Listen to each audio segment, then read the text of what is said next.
2-3 வருஷத்துக்கு முன்னாடி இந்த மாதிரி ஏதாவது ஒரு பிரச்சனை நடக்குது அப்படின்னா யாருமே இதை பற்றி பெருசாக பேச மாட்டாங்க. இந்த மாதிரி கட்சிகள் போராட்டம் பண்ணுவாங்க, டிபேட்டில் ஏதாவது பேசுவாங்களே தவிர மற்ற யாரும் இதை பற்றி பேச போகிறதில்ல. பட் இப்போ இந்த டிவிக்கே உள்ள என்ட்ரானதுக்கப்புறம் இந்த இளைஞர்கள் கொஞ்சம் பாலிடிக்ஸ் அதிகமாக பேசுகிறாங்களோ அப்படின்ற ஒரு ஃபீல். இவங்க அதை சரியாக புரிஞ்சுக்கிட்டு பேசுகிறாங்க, புரியாமல் பேசுகிறாங்கன்றது செகண்டரி. பட் ஸ்டில் இவங்க பாலிடிக்ஸை அதிகமாக அவங்க பேசும்போது அதிகமாக பாலிடிக்ஸ் பேசுகிறாங்க அப்படின்னு நம்ம எடுத்துக்கலாமா? இப்போ இருக்கிற வரவேற்கக்கூடிய ஒரு விஷயம் தான் சைமன். இதில் நீங்கள் ஏறக்குறைய விஜய் சொன்னது, மற்றவர்கள் கூட சொன்னது என்னென்னா, நீங்கள் பாடத்திட்டத்திலே அரசியலை சேருங்களேன் அப்படின்னு. நீங்கள் எல்லாம் டாக்டர் ஆகணும், இன்ஜினியர் ஆகணும், பத்திரிகையாளர் ஆகணும், மீடியாக்காரன் ஆகணும்னு விருப்பப்படும் போது ஏன் ஒரு அரசியல்வாதி ஆகக்கூடாது? அரசியல்வாதி ஆவதற்கான பாடத்திட்டம் என்ன? இந்த அரசியலமைப்பு எப்படி தெரிஞ்சுக்கணும்? இந்த அரசியலமைப்பில் உள்ள பிரச்சனைகள் என்ன?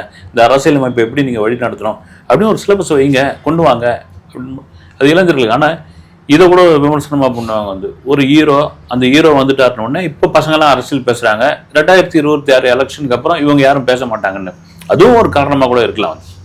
ஒரு மாஸ் ஹீரோ, அந்த மாஸ் ஹீரோ உச்சபட்ச சம்பளம் வாங்குறாரு, அவர் அரசியலுக்குள் வந்திருக்காரு, இளைஞர் மத்தியில் வந்துட்டாரு நம்ம ஆளு அப்படின்னு.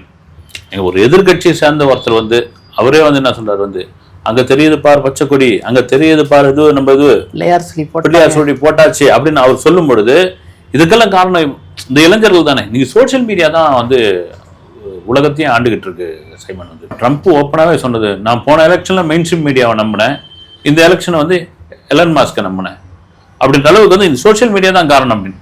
இந்த சோசியல் மீடியாவை யார் பயன்படுத்துகிறார்கள், யார் கைவசம் இருக்கிறது தான் இளைஞர்கள் தான். அவன் இன்னைக்கு பார்க்குறான், இன்னைக்கு ஒவ்வொரு அரசியல் பற்றி பேசுறத பார்க்குறான், இவ்வளோ டிபேட், இவ்வளோ யூடியூப் சேனலில் பேசுறத அவனும் அரசியல் பேச ஆரம்பிக்கிறான்னா உண்மையிலே வரவேற்கக்கூடிய விஷயம். அந்த அரசியலை ஒரு விழிப்புணர்வாக அதை கொண்டு வச்சுன்னா, அரசியலை கரெக்டான ஒரு விதத்தில் அவன் புரிஞ்சுக்கிட்டான்னா உண்மையிலே வரவேற்கத்தக்க விஷயம்.